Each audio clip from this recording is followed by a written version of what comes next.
main story going on weather-wise right now is the hurricane, and we'll get to that. But for now, I just want to bring your attention to the temperatures. And 87, 88 degrees, I think, for the high today. We still have a couple hours to go, I think, before we can finish up our warming, and some of us may stay in the mid 80s today, but I think most of us will be on that warmer side, but it's better than the 90s that we've had recently. And then overnight, 62, 63 degrees, so we will be cooling off a little bit overnight tonight, and we are looking at the humidity staying away. It's staying fairly dry out there, which helps us because it keeps things fairly comfortable, but it hurts from the aspect of keeping dry air where we're going to have very dry vegetation and could lead to a higher fire risk. And we'll talk about that here in a little bit. Right now, though, I want to talk about the overall trend we're looking at.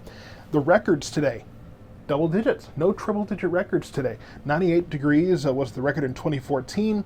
97 back in 1990 in Waco, and then the norms are dropping. We're almost in the 70s with our normal temperatures, at least in DFW, Waco 84, but we're getting there. We're getting very close to a time when the normal temperature will be in the 70s. Not that the weather has followed this script thus far, but we are getting into this period where eventually it will get harder and harder for these norms for the temperatures rather, to continue this summer-like pattern, because the days are getting shorter, so our warming period is getting shorter, and so fall is here whether summer likes it or not. It just doesn't feel like it yet.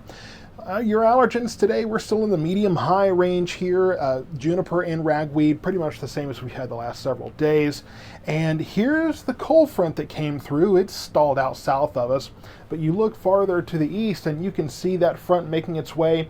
And then, yes, you see Hurricane Milton here, and hard to imagine, I'm starting to forget the name there, but there is high pressure north of us, and that has allowed some of the cooler temperatures. We will see high pressure building back in, and we will be warming up towards the mid to late week period.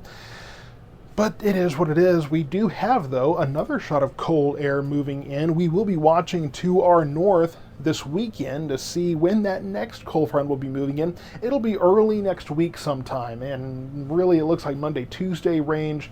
And for the forecast, I have us in the mid 80s on Monday.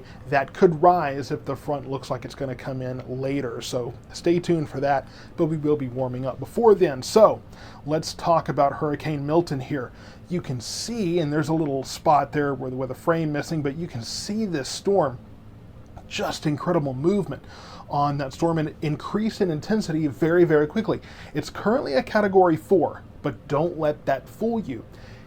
The Category 4 status that we've been seeing is because it was undergoing a natural, normal cycle of eye wall replacement. That's where you'll see the storm kind of expand a little bit. It's not so tightly packed, and then the eye wall will kind of collapse a little bit and you'll see it reform. But we do expect this storm to continue on. It could become a Category 5 once again.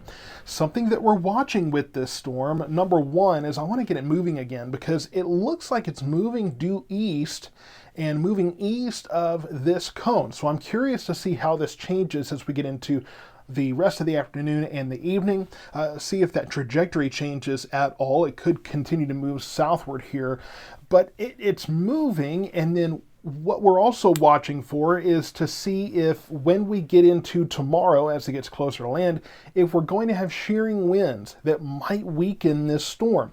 It's going to continue to move towards Florida here. Again, like I said, the trajectory is northeast, but it's moving more eastward here. So over time, we'll have to see if the National Hurricane Center makes some adjustments there. This track has it continuing as a Category 4, weakening to Category 3 right before landfall, and then probably making landfall sometime late Wednesday night, early Thursday morning. So we will be watching this storm very closely. Obviously, this isn't going to do anything for Texas, but I've heard from plenty of you that some of you who are vacationing in Florida, hopefully you are either gone from there or getting out, and then have family there too, and you're working with them to get out of there as well. So I cannot stress enough how important it is that Floridians get out of the state. I understand that there are people who are battle hardened. You've been through storm after storm. When I tell you that the meteorological community, people in the weather business, have been mind blown by this storm time and time again, this is not a situation where you simply ride it out and just hope for the best. this could be a history-making, in fact, it's already been a history-making storm for Florida. So just bear in mind, this is not a situation where you want to go playing around with this. This is going to be a very serious storm. And if you look at this track, because Florida is a peninsula here, it's not going to go inland, it's going to cross over, and it could very well remain a hurricane as it makes it over land. Shows projected to be a Category 2 right over the center of Florida there. So, and then it goes out into the water, could still be a Category 1 hurricane as it heads into the Atlantic Basin and then off to the east. Not expected to do much once it gets out there, but this storm could very well re-strengthen into Category 5 strength as soon as this evening, maybe tomorrow, and then onward as it moves towards Florida. Very serious situation there, but like I said, won't really do anything for us here in Texas.